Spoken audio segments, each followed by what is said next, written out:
beses ako tumawag sa kanya. Sumunod ako sa kanya agad. Pinatawad niya ako. Di lahat nagagawa yun. Hindi ka pamilya ko sa mga kaibigan. Ang dami niyang nagawang tunay ng nakakaka. Tulad ang pagpapagaling na may mga sakit, pagbuhay sa patay. Ilaki ang kaliwag kong pamumuhay. Ilaki niya ako sa tuwing na landas. Marami din siyang bagay na nagawa para sa akin. Ako ang ginawa niya muna sa lahat ng kanyang alagaan. Pinagbilis din niya sa akin ang susi ng kalangitan. Dahil sa mangyayari ko, tingin ko sa sarili ko. Nakakahusay ko. Na ako ang pinakamagaling na alagaan. Binigyan din niya ako ng anak na mangunat sa lahat. Nagkaroon na ako ng pagkakataon upang maging nagkasunod niya. Pero isa lamang akong babae na walang magawa.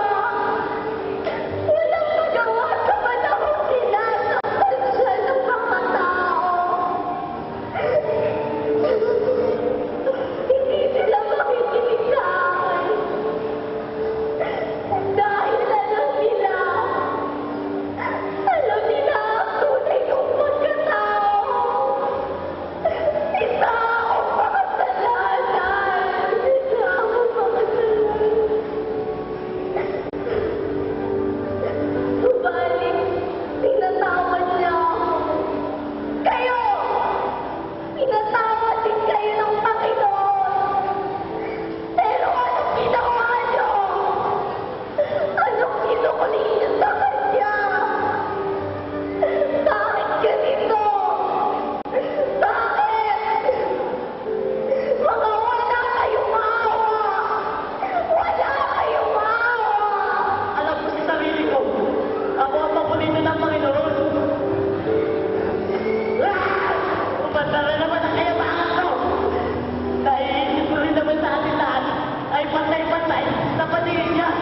Subalit kahit gano'n ang pagtrato niya, nagawa ko pa rin ikailangan niyang pangalan. Sinabi ko, hindi ko siya kilala. Hindi ko siya kilala. Alam niya magagawa ko. Patawad, Panginoon. Isa ako walang kwentang alagaan. Wala akong kwentang kaibigan. Tama na ang sinabi ng Panginoon sa akin. Dahil hindi ako makakasunod sa kanyang pupuntahan. Ako sana'y mapatawad ko. Pinangunahan ako ng takot. Natuwag ako. Tuwag ka, Pedro. Kailangan kong bumawi sa kaputihan na ginawa niya para sa akin. Patawad, Panginoon. Patawad sa kahinaan ko. Wala akong nagawa upang iligtas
Ikaw ba ang hari ng mga Hudyo?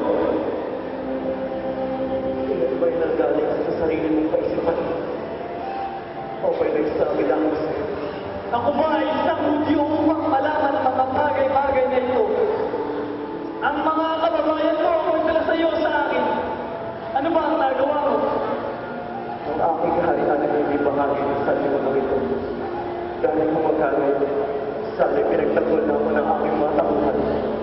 Ngunit kayo, ang aking kaharian ay hindi rito. Kung gayon, ay isa ka ng hari. Ito na rin nagsabi na ako isang hari. Kaya ako naririto sa sanlibutan upang magpatotoo sa katotohanan. At sa bawat isang nasa panig ng katotohanan ay makatinig na nakikinig sa akin. Katotohanan? Anong katotohanan?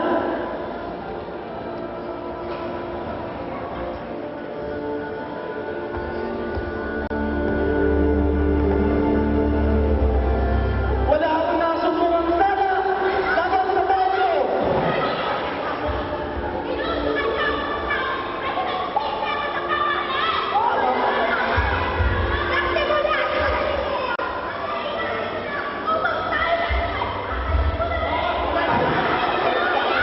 Ang nasiyang Galileo, ewan mo siya patulan. Kawan, kung siya sumanan ako.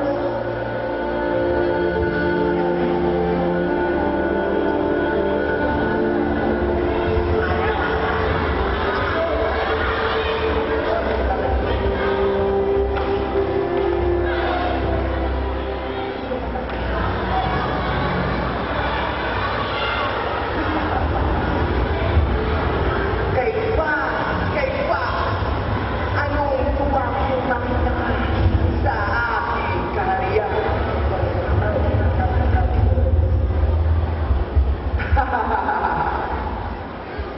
Ang tao ito ay galing na kay Gobernador Pilar at kilala pa rin sa akin.